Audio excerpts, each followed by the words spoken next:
Actuellement même, je suis sans voix. Je suis sans voix face à la série Jambajo. Honnêtement, les gens voulaient vraiment pas regarder. Quand je vous dis ça vaut vraiment le coup, ça vaut vraiment le coup. Actuellement, c'est la série où il y a le plus de rebondissements chez Marodi. Il y a des trucs que tu t'y attends même pas. Je suis sans voix face à ce que le mari de Bilissa fait à sa fille. Je suis choquée. Alors là, j'ai compris que c'était une sorte de sacrifice pour avoir beaucoup d'argent et tout et tout. Je sais que ça existe, qu'on l'a vu dans de nombreux films et tout. Donc on a été assez éduqués là-dessus. Et je reste quand même choquée. Réaborde encore cette thématique. Et surtout de la retrouver là en fait. Je m'y attendais tellement pas. J'ai trouvé que c'était du génie. Honnêtement, bravo. Malheureusement, Bigissa n'a pas pu dire la vérité. Parce que sa meilleure amie mauvaise, là, elle est venue tout dire. Et là, maintenant, c'est Bigissa qui est dans les problèmes. Vraiment, on souffre. Non, Bigissa, ce qu'elle a vécu, c'est grave, en fait. C'est très, très grave. Si Rally, lui aussi, il rêve des morts. Bon, on a compris que c'était la copine de Dalanda qui faisait ça. Mais lui aussi, son côté, là, c'était bizarre, en fait. Parce que j'avais peur. Heureusement, maintenant, c'est réglé et on sait c'est qui fait ça. Et du coup, j'aimerais bien qu'on développe autour de la meilleure amie de Dalanda. Parce que j'aimerais vraiment connaître son histoire. Et j'aurais choqué pour le cas de Bigissa. Actuellement, c'est le cas là même qui me choque.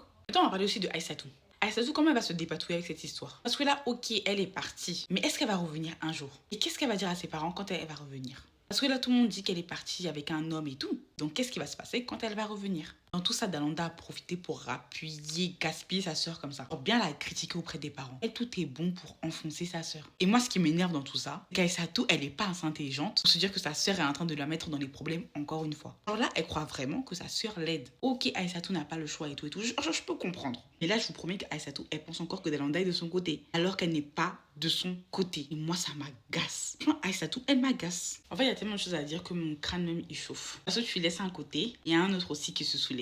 En tout cas, il y a un truc aussi qui me choque, c'est le comportement de la mère de Billy. Non seulement elle enfonce sa fille dans ce mariage, parce qu'elle dit que le monsieur n'est pas assez ferme avec sa fille, mais en plus, le pire, c'est qu'elle veut éteindre un peu ce que sa fille a vécu. Elle le sait, elle est au courant. Mais genre, c'est pas son problème en fait. Sa mère, c'est vraiment son démon. Genre, c'est vraiment son démon. Quand on dit démon, là, c'est sa mère en fait. Sa mère, elle est trop mauvaise. Elle s'en fiche de Bigissa, elle s'en fiche de tout. Je sais pas comment le père de Bigissa, il a fait pour être avec elle. Et enfin, Ousmane. En fait, Ousmane, il est dans la série, mais il est pas dans la série, quoi. Il est hyper lent. Le gars H24, on a l'impression qu'il est fatigué. Il est endormi. Vraiment, le truc de l'envoûtement, ça l'a complètement cassé. Il a tout le temps mal à la tête. Il est tout le temps en mode, il sait pas trop. Moi, Dalanda, elle-même, ça lui plaît. Avec un homme comme ça, est-ce que ça lui plaît? En tout cas, j'attends de voir ce qui va arriver cette semaine, parce que vraiment, c'est chaud.